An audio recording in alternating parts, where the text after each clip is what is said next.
Tu vois, c'est pas les Américains qui vont inventer la mode italienne ou qui vont faire de la haute gastronomie française. Ils sauront probablement même pas l'apprécier. Mais par contre, c'est pas eux non plus qui vont faire de la prépa physique sans formation, à l'arrache, complètement autoproclamé dans le fond du garage parce que j'ai eu un cousin kiné il y a 10 ans, quoi.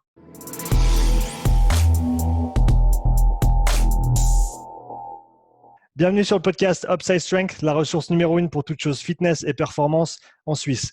Aujourd'hui, j'ai la chance de recevoir Aurélien Broussal-Derval, préparateur physique et DTN adjoint à la formation de la Fédération française d'haltérophilie.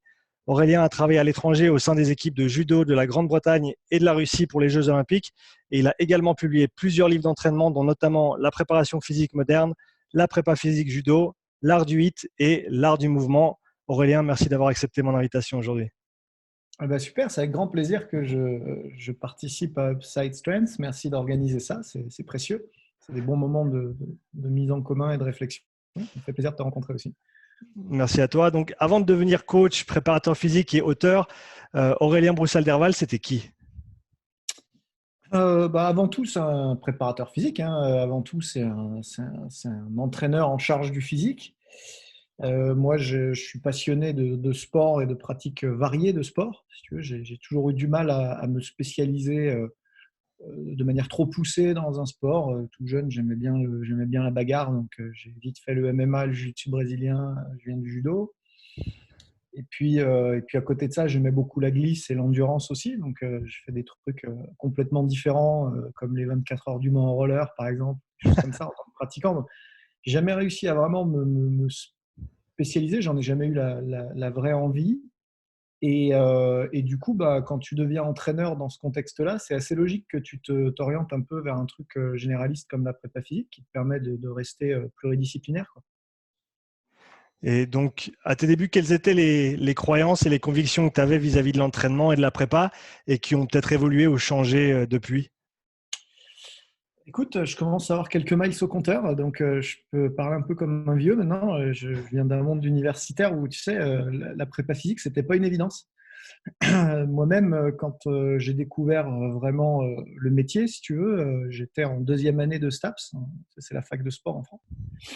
Et à cette époque-là, je n'avais pas envisagé ça, en fait. Tu vois, j'avais pas imaginé ça. Je voulais travailler dans le sport, mais je savais pas trop quoi. Je me voyais pas prof de PS.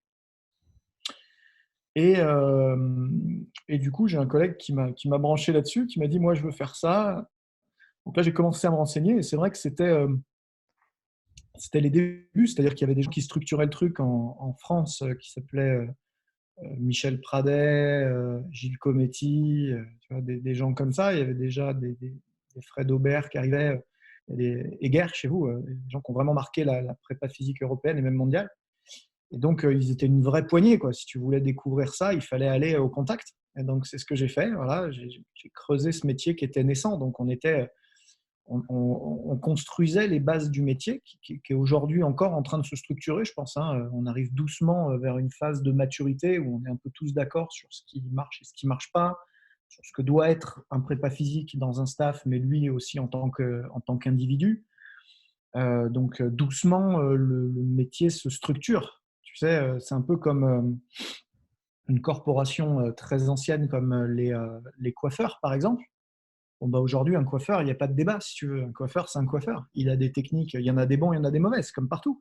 Mais ils ont une formation relativement encadrée dans le monde entier. On est en droit d'attendre une prestation relativement nivelée dans le monde entier, en termes de temps, en termes de coûts, en termes de type de pratique. Je veux dire, personne ne va te couper les cheveux en poirier, tu vois, avec un sécateur, tu vois. Et ben Ouais. aujourd'hui, en prépa physique, on arrive doucement à ce moment-là où tout le monde va commencer à faire ce qui s'avère être efficace, tu vois, et à niveler une forme de connaissance transversale de métier. Donc, moi, je viens d'un univers où il n'y avait pas tout ça, quoi, où il y avait des prep physiques qui faisaient des trucs complètement différents. Il y en avait qui faisaient pas de poids et haltère du tout, il y en avait qui faisaient que du poids et haltère, il y en avait qui faisaient que de l'athlétisme, il y en avait qui faisaient l'école du cirque. Ça y est, cette tendance-là, elle est en train de dégager. C'est fini. Et donc, avec ce nivellement progressif on va dire, des compétences et de la structure de la préparation physique, pour toi, c'est quoi encore les éléments qui restent un petit peu, pas contentieux, mais où il y a encore plus de débats que sur les autres sujets? Quels sont les, on va dire, les segments de la préparation physique qui ont encore pas mal de potentiel pour du progrès? Alors, c'est une question un peu complexe parce que, comme je disais, on est encore en transition. C'est-à-dire qu'il y a encore des gens qui sont par exemple, je me fais parfois insulter, je polarise un peu sur les réseaux quand je dis un truc assez récurrent, c'est qu'un coach qui ne s'entraîne pas, pour moi, est un imposteur. Et ça polarise encore parce qu'on a encore beaucoup de coachs qui sont un peu issus de l'ancienne phase de formation, la phase un peu opportuniste où le métier n'existe pas, il n'y a pas encore trop de concurrence, etc. Et donc, qui pouvaient encore parler de choses qu'ils ne connaissaient pas, tout simplement. Je ne suis pas en train de dire qu'un coach doit être toujours ultra fit, surbuff, machin et tout, c'est pas ce que je dis. Ce que je dis, c'est que c'est avant tout un pratiquant de ce qu'il enseigne. Tu vois, c'est comme un prof de maths, il fait des maths, quoi. Tu vois, il sait résoudre des problèmes, quoi. Bon, bah nous, c'est un peu ça. Et dans un premier stade, si tu veux, il y avait cette phase de résistance. Et elle est encore un peu présente, elle s'affaiblit peu à peu, mais elle existe encore. Le deuxième courant d'évolution que je mesure aujourd'hui, c'est celui de la connaissance fine des disciplines que l'on encadre. C'est-à-dire qu'il y a deux types de préparateurs physiques. Il y a le préparateur physique, personal trainer, coach sportif qui accompagne les gens. Et la cible, c'est la vie de tous les jours. C'est de faire un être humain optimisé pour la vie de tous les jours. Et puis, il y a ceux qui travaillent, comme moi, auprès des compétiteurs et qui donc préparent les gens physiquement pour une discipline donnée. Bon, bah ça, je pense qu'il y a une phase qui est en train de s'installer et qui va doucement prendre le dessus. C'est la phase du préparateur physique spécialiste. C'est-à-dire que dans un premier temps, on a eu le n'importe quoi, tout et n'importe quoi, du très très bien et du voilà. Dans un deuxième temps, il y a eu le généraliste spécialiste de préparation physique qui détient un savoir et sachant sur les filières énergétiques, sur les adaptations musculaires, etc. Et va transposer de manière générale ces connaissances-là sur tous les sports. Et puis, maintenant que tout le monde est formé et qu'il y a de plus en plus de sachants, on a tous un peu le même bagage de départ, c'est-à-dire que tout le monde sait ce que c'est maintenant VMA, tout le monde sait ce que c'est maintenant le VO2 max, tout le monde sait ce que c'est maintenant la force max, etc. Et du coup, ce qui va vraiment faire la différence maintenant au milieu de tous ces gens-là, c'est ceux qui vont maîtriser finement la cible.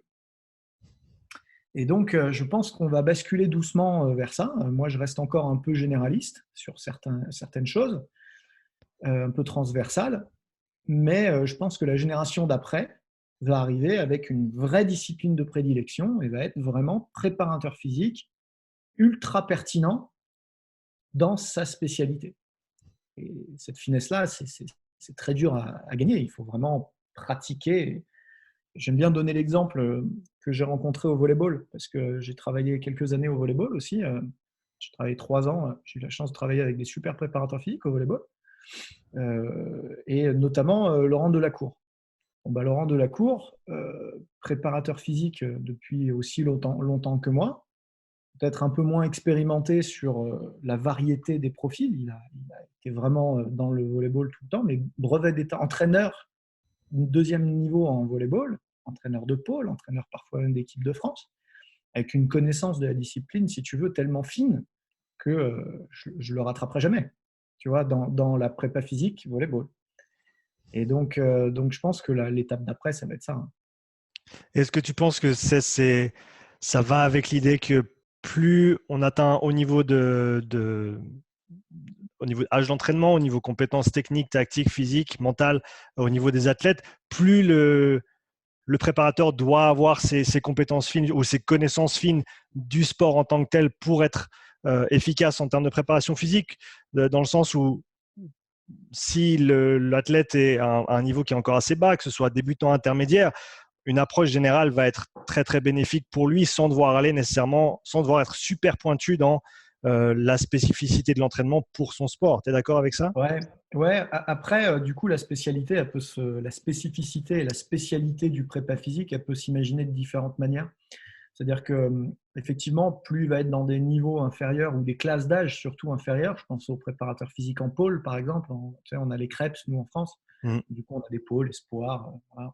En Angleterre, c'est des performance sales.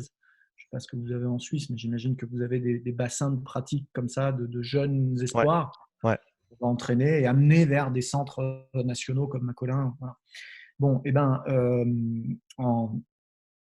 ces publics-là, finalement, même s'ils font appel à des… Je suis complètement d'accord avec ce que tu dis en tâche de fond, avec des contenus transversaux, généraux, peut-être moins spécialistes, notamment, je ne sais pas, le Big Five, par exemple, ou l'initiation kettlebell, ou les éveils gymniques, proprioceptifs, etc. Toutes ces qualités techniques, finalement, principalement, qu'on va développer au service de la prépa physique future, fait que ça devient une espèce de PPG, quoi, de prépa physique générale. Quoi. OK. Donc ça, on peut l'admettre, pas de problème pour moi, je suis complètement d'accord avec ça. En revanche, du coup, ça devient des spécialistes du LTDA, de l'entraînement au long terme des jeunes athlètes, ça devient des spécialistes finalement d'une forme de généralisme à destination d'un public extrêmement spécifique, parce qu'on n'entraîne pas l'HGOJ de 14 ans comme on entraîne l'HGOJ de 16 ans, il faut être capable de les distinguer, de les mesurer. On n'entraîne pas une jeune adolescente comme on entraîne un jeune adolescent, il faut être capable aussi d'adapter les contenus.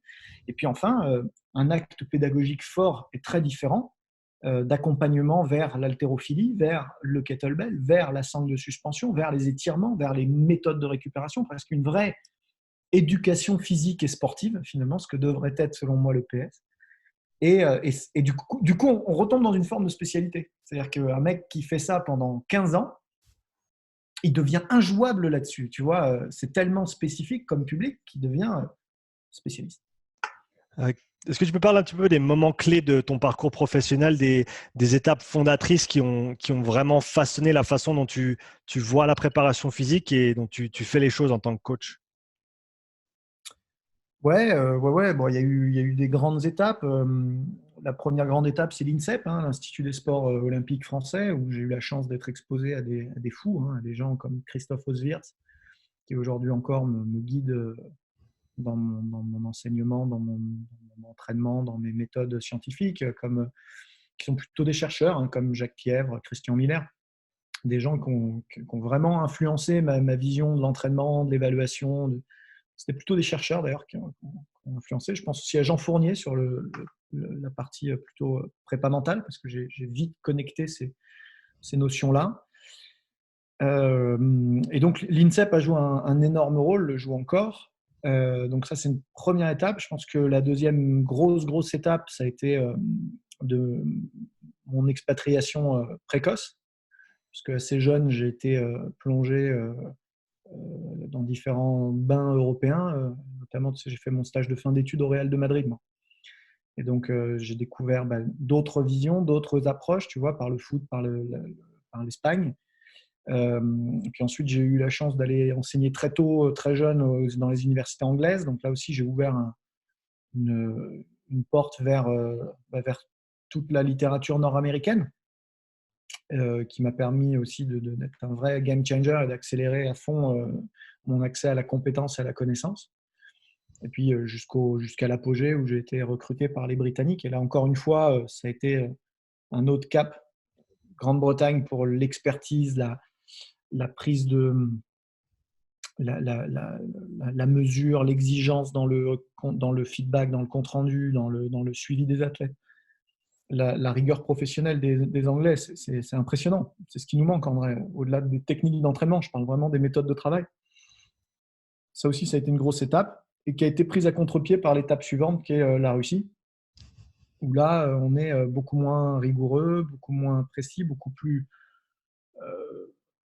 comment dirais-je, routinier dans les approches. Et avec là, j'ai vraiment appris la force de la routine et la force de la polarisation de l'entraînement en Russie. Et donc, si tu veux, ça, c'est bon, voilà, ce sont des grandes étapes, quoi. Donc, je dirais 1, INSEP, 2, formation nord-américaine, 3, la Grande-Bretagne, et puis 4, la Russie. Vraiment les steps qui m'ont fait évoluer profondément dans mon approche. Où est-ce que tu vois l'état de la préparation physique et du monde de la performance en général en Europe par rapport à l'Amérique du Nord au jour d'aujourd'hui? Ouais, je dis, on a les points, c'est l'inverse, ouais. On a les points faibles de nos points, les points forts de nos points faibles. On est, on est créatif, on est inventif, on est malin, on sait bien, on a un bon instinct, je pense, on a des bonnes intuitions, surtout les latins. Surtout les latins, j'enlève les anglais qui sont quand même un peu différents. Et à l'inverse, on est borderline surtout, quoi. On n'a pas de suivi, on n'a pas de process, on n'a pas de méthodologie, on n'a pas on n'a pas de vision partagée commune. À l'inverse des Américains qui normalisent tout, qui standardisent tout, qui mesurent tout, tout le temps, pour à la fin faire quelque chose de très simple au final. Hein, c'est des gens, je commence à bien les connaître, les Américains, ce sont des gens très simples dans leur goût, dans leur façon de procéder, dans leur façon de se satisfaire, dans leur façon de performer. Des gens qui font des choses très simples, mais ils les font très bien. Ils les font très bien de manière très constante. Nous, on est plus sophistiqués. Tu vois, c'est pas les Américains qui vont inventer la mode italienne ou qui vont faire de la haute gastronomie française. Ils sauront probablement même pas l'apprécier. Mais par contre, c'est pas eux non plus qui vont faire de la prépa physique sans formation, à l'arrache, complètement autoproclamé dans le fond du garage parce que j'ai eu un cousin kiné il y a 10 ans. Quoi. Tu vois. Nous, on est capable de ça aussi. Quoi. Et donc, du coup, d'un côté, on a des gens qui font, je prends toujours l'exemple du café, on a des gens qui font du Starbucks, voilà, où on a un café extrêmement standard. Ça ne peut pas mal se passer, ça ne peut pas non plus bien se passer. Voilà, c'est contractuel. Le Starbucks Gare du Nord est le même qu'à Genève, qui est le même qu'à Los Angeles. C'est le même café. Voilà. Et si on aime le Starbucks, on ne sera pas déçu. Voilà, ce sera constant. En France, tu pousses la porte d'un café, tout peut arriver. Tout est possible. Tu peux avoir un des meilleurs cafés du monde qui peut aller jouer l'Italie, et puis ça peut être un vrai jus de chaussette que même un Américain ne boirait pas. Donc, c'est pareil en prépa physique, enfin. C'est pareil. On a moi, je pousse des portes de Krebs des fois ou de centres de formation et je trouve un mec ultra créatif qui a inventé une méthode de A à Z et tu dis, mais putain, mais qu'est-ce que c'est que ce mec, quoi? Ce qui n'arriverait pas souvent aux États-Unis ou en Grande-Bretagne. Puis à l'inverse, le nombre d'impostures qu'on croise dans nos contrées, c'est terrible. C'est sûr que les gens du NSCA ou de UKSCA pour la Grande-Bretagne, il est certifié, on sait exactement ce qu'il va faire. Je peux t'annoncer dans 3 semaines le nombre de reps et la dynamique de charge. Pas de problème. À choisir sur le plan systémique et global, je pense que c'est eux qui ont raison. Et qu'est-ce que nous, on peut faire en tant que préparateur physique? Bon, c'est un groupe large, mais on va dire préparateur physique sur le vieux continent. Qu'est-ce qu'on peut faire pour tendre à ça, justement, et pour commencer à avoir plus de suivi à ce niveau-là, plus de communication entre les différents staffs d'un groupe de prépa ou d'un club sportif en général? Qu'est-ce qu'on peut faire pour aller de l'avant? D'abord, j'aime bien ce que tu dis parce que qu'est-ce qu'on peut faire en groupe de prépa ou en échange? Je pense que déjà, il ne faut pas perdre notre avantage. C'est-à-dire que concrètement, on est créatif. Et donc, ça, il ne faut pas le tuer, ça. Tu vois, il faut qu'on arrive à garder ces gens-là qui pensent en dehors de la boîte. Tu vois, il faut arriver à garder ça. Et donc, la notion de think tank ou de mastermind, tu vois, où tu regroupes les gens à un moment donné par centre d'intérêt ou par compétence et qui prennent le temps de mettre en commun et d'échanger de manière passionnée, tu vois. Ça, c'est important. Moi, à Paris, j'en ai un. On se regroupe assez régulièrement avec 2, 3, 4 coachs, soit l'INSEP, soit à Épisode, tu sais qu'il y a une boutique gym assez sympa à Paris. Et on met en commun, on échange, on discute. Voilà, on a cette espèce de communauté, si tu veux, qui se met à jour en permanence, tu vois, et qui se forme aussi en permanence. Donc ça, faut pas le perdre. C'est vraiment une priorité absolue. La deuxième chose, c'est de se mettre d'accord sur des contenus communs, incontournables, sans lesquels on n'est pas compétent. Voilà, c'est tout. On n'est juste pas formé, quoi. Je reprends mon coiffeur. Si c'est pas manier le ciseau, si c'est pas manier le rasoir et si c'est pas manier la tondeuse électrique, s'il lui en manque un des trois, on estime qu'il n'est pas compétent. Si tu veux. Tu vois, on estime qu'il ne pourrait pas tout faire. Il ne pourrait pas répondre à toutes les contraintes du métier. Et ben nous, c'est pareil. Donc, pour moi, quelqu'un qui aujourd'hui ne maîtrise pas le kettlebell, ne maîtrise pas la sangle de suspension, ne maîtrise pas l'entraînement poids du corps strict, précis, ne maîtrise pas la barre olympique sous toutes ses formes, de l'haltérophilie à la force athlétique en passant par le culturisme, et ne maîtrise pas les bases athlétiques et gymniques, ça y est, j'ai tout mis. Il n'est pas compétent. C'est pas grave, il peut encore se former. Hein. Il va être capable de faire plein de choses très très bien dans son registre de compétences. Mais sur le package de base, il lui manque des trucs qui me paraissent essentiels, incontournables. Et après, on pourra en rajouter qui sont peut-être moins transversales, moins centrales, si tu veux. Mais ça devient des modules complémentaires de formation. Je pense, je sais pas, à des outils comme le Bozu, comme le Stick Mobility, tu vois, des choses qui arrivent fréquemment et qui alimentent, tu vois, la gestion de la récup par le froid, tu vois, avec les trucs qui vont arriver de Suisse, la Snow et tout ça. Voilà, tout ça, ce sont des modules complémentaires à la formation de base. Mais la formation de base, voilà, il y a 4 agrès et une compétence athlétique et gymnique. Pour moi, c'est ça. Voilà. Une fois qu'on a ça, on a notre formation de base. Et quand tu parles de formation athlétique, on parle de la course, on parle du sprint, on parle de ces choses-là, c'est juste? Ouais, c'est ça, c'est ça. D'un point de vue technique, effectivement, il me paraît essentiel qu'un coach, qu'un préparateur physique soit capable de maîtriser les techniques athlétiques. Est-ce que c'est dans le package de base vraiment transversal pour être pertinent? Probablement pas, parce que si on n'est pas contraint par les courses dans la discipline cible, alors ça devient beaucoup moins important. Tu vois, moi, en ce moment, je suis sur haltéro, course automobile, golf et judo. Si tu veux, très, très peu de gens courent. Tu vois, bon, la force du confinement, oui, mais très peu de gens courent. Tu vois. Ouais. Donc, en vrai, c'est pas important. Ce qui est important, c'est ce qui se cache derrière. Toutes les filières énergétiques et la maîtrise de l'endurance. On va pouvoir transvaser sur plein de choses. Tu vois, de la même manière, sur le plan technique, il me paraît essentiel que tous les coachs soient formés au rameur, parce que c'est quand même un outil qui est très, très utilisé et qui est éminemment technique. Tu vois, ça fait partie de ces outils où on s'imagine qu'on monte dessus, on tire, c'est bon. Alors, entre un mec qui sait ramer et un mec qui sait pas ramer, il y a 2 minutes d'écart sur une perte de base. Tu vois. Donc, il faut vraiment, concevoir le package technique de base et le package scientifique de base et niveler ça et dire, bah voilà, maintenant toutes les facs, tous les BP, toutes les formations, c'est indispensable que tout le monde passe par ce filtre-là, à minima, pour qu'on puisse au moins se mettre à niveau, mettre à niveau nos populations de coachs comme l'ont fait les Américains. Pour passer un petit peu sur l'haltérophilie dans le monde dans lequel tu évolues maintenant, pour toi, quelle a été l'influence du CrossFit sur l'haltérophilie au niveau français plus spécifiquement? Bah, God bless CrossFit. Moi, si tu veux, j'ai identifié le CrossFit assez tôt, puisque j'étais en Grande-Bretagne quand la première vague est arrivée. Et quand la vraie vague est arrivée, j'étais revenu en France, mais si tu veux, ça faisait un moment que j'essayais de sensibiliser ma fédération à ça. Dans un premier temps, blocage total des élus de l'époque et de la perception de l'époque. Si tu veux, ils ne voulaient pas en entendre parler. C'était non. Et puis, deuxième temps, si tu veux, la Fédé dit il faut à tout prix qu'on fasse un produit concurrent pour arrêter le massacre et que ça reste chez nous, quoi. Donc, on va créer du cross-training, je ne sais pas quoi. Et je dis non, mais les gars, vous êtes fous. Là. Vous allez créer un Adidas à 4 bandes que personne ne voudra porter, tout le monde va vous détester. Et à la fin, vos propres hétérophiles font du cross-training. Pour autant, on n'aura aucun crossfitter. Non, non, c'est pas du tout ce qu'il faut faire. Ce qu'il faut faire, c'est se positionner humblement avec notre expertise.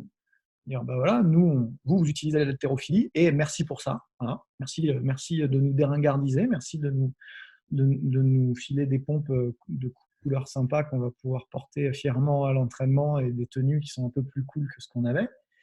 Et en contrepartie, nous, on peut vous apprendre à augmenter vos perfs de 20 ou 30% en 3 leçons. Voilà ce qu'on peut leur dire. Et ça, c'est une réalité, si tu veux. Et les crossfitters, si tu leur parles comme ça, d'un seul coup, ils sont plus sectaires du tout. Hein. Si tu leur parles comme ça, d'un seul coup, ils viennent, ils prennent tout ce qu'ils peuvent.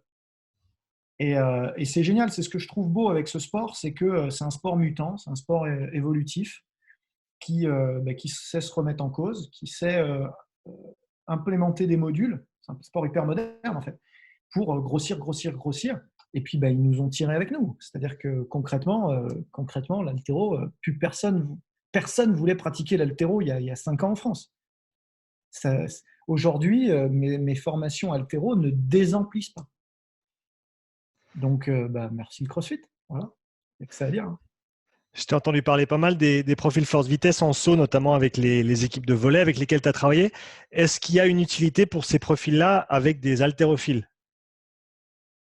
Ouais, tout à fait, bien sûr. Alors, on est justement en train de travailler dessus. Si tu veux, les profils force-vitesse, ça fait très longtemps que ça existe. Hein. Moi, je travaille avec les profils force-vitesse depuis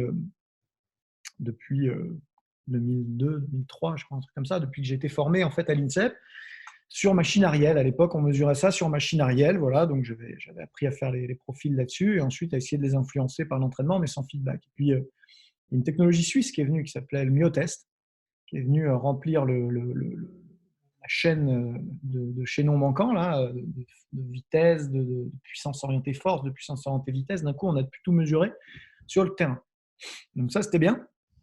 Ce problème, c'est que les protocoles n'étaient pas très adaptés finalement à un squat ou à un développé couché, puisque tu sais, avec l'inertie de la barre, finalement, tu passes plus de temps dans la deuxième phase du mouvement à freiner pour ne pas décoller quand tu fais un squat pleine vitesse que vraiment à accélérer.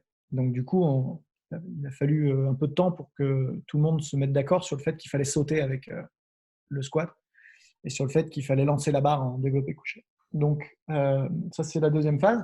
Puis la troisième phase, elle est un petit peu plus récente puisque c'est depuis 2012 que des gens comme Samozino, Morin travaillent intensément à la transposition avec des technologies beaucoup plus portatives comme MyJump sur application iPhone pour mesurer de manière démocratisée tout ça sur le terrain et maintenant travailler sur les protocoles d'entraînement. Et donc, du coup, on a imaginé et expérimenté des techniques d'entraînement et de programmation pour corriger les profils force-vitesse en volleyball. Donc, principalement sur la puissance des membres inférieurs, sur le profil force-vitesse des membres inférieurs. On a commencé par ça. Aujourd'hui, Jean-Benoît et Pierre travaillent encore d'arrache-pied à la publication sur le haut du corps. Donc, il y a eu déjà 2 ou 3 papiers là, qui proposent des premières équations mathématiques pour arriver à estimer les max et une vraie courbe force-vitesse. Et donc, la question maintenant, c'est à quel point on peut l'entraîner, à quel point on peut le modifier, à quel point on peut le mesurer avec des façons démocratiques, encore une fois. Et ça, c'est la première question. La deuxième question, c'est à quel point, sur des vrais spécialistes de très haut niveau, c'est applicable, transférable, mesurable, entraînable. Et donc, c'est pour ça on a lancé une nouvelle étude là, qui est en cours, qui a un peu été stoppée par le Covid, mais qui est en cours, sur toute l'haltérophilie française. Et donc là, on mesure le bas du corps pour voir ce qui se passe quand c'est des gros spécialistes, et le haut du corps pour voir ce qui se passe de manière générale sur comment on match le haut du corps, le bas du corps, et comment on entraîne l'un et l'autre. Donc là, c'est la grosse étude du moment. Les questions qui se posent d'emblée, c'est à quel point on arrive à faire des profils, cette fois en orientant le squat jump vers un squat jump haltéro, qui est quand même très différent d'un squat jump normal, puisqu'on la charge est verticalisée, mais à partir du bas, pas des épaules. Donc on est soi-même plus verticalisé, plus bas. Hein. J'ai l'habitude de dire la position de la tête ici, la position des fesses là, et du coup, cette deadlift, ça fait épaulé et snatch. Okay. Donc du coup, on est très très bas sur l'arraché. Et du coup, immédiatement, les entraîneurs comme Vince Dabaya, vice-champion olympique, m'ont tout de suite dit oui, c'est bien le squat jump, ça va nous renseigner sur les qualités neuromusculaires, mais c'est quand même très différent de ce qu'on fait finalement. Donc là aussi, on a des problématiques intéressantes, tu vois, à explorer. Et peut-être qu'on va se servir de vestes lestées. Tu vois, il y a des nouvelles vestes où on met des disques. On arrive à mettre énormément de poids du coup, et peut-être que du coup, on va pouvoir verticaliser encore plus le squat jump pour qu'il devienne squat jump haltéro, avec encore plus de triple flexion et encore plus de triple extension. C'est intéressant. Est-ce qu'avec un truc, avec quelque chose comme une trap bar, tu sais, où tu. Ouais, c'est une piste aussi, ouais, absolument. Ouais. C'est une piste, notamment, il y a une trap bar vachement bien, pas vraiment une trap bar, je ne sais plus comment il l'appelle, c'est Eleiko qui a sorti une barre, une trap bar, mais à moitié ouverte. Ouais. Elle est équilibrée, et du coup, elle est à moitié ouverte, et du coup, là, tu te rapproches encore plus de la position haltéro. Parce que malgré tout, la trap bar, il y a quand même une une problématique à l'atterrissage parce que tu es quand même bien enfermé dedans, tu vois, et ça peut être dangereux ou au moins effrayant. Là, il y a cette possibilité de tout lâcher si tu veux et elle va partir devant et on tombera sur ses pieds en toute sécurité. Donc, ça fait partie des dispositifs qu'on va tester et confronter au profil force-vitesse. Ouais, en parlant de lâcher et t'en sortir, je me souviens de regarder pas mal de vidéos des Chinois qui font ça notamment sur leur tirage, où ils font leur tirage, et ils finissent, mais ils lâchent leur barre pour pas devoir justement récupérer cette charge derrière. Ça, c'est quelque chose que vous avez exploré aussi là-dessus? Non, on ne l'a pas trop exploré. Par contre, moi, je l'utilise énormément en préparation physique, notamment en prépa physique judo, dans les phases où je veux isoler la partie concentrique du mouvement. En fait. On est vraiment sur de la puissance pure. Et donc là, le but, c'est de faire monter l'accélérométrie le plus haut possible, sans contrainte de freinage ou de contrôle de la charge. On la lance en l'air si on peut.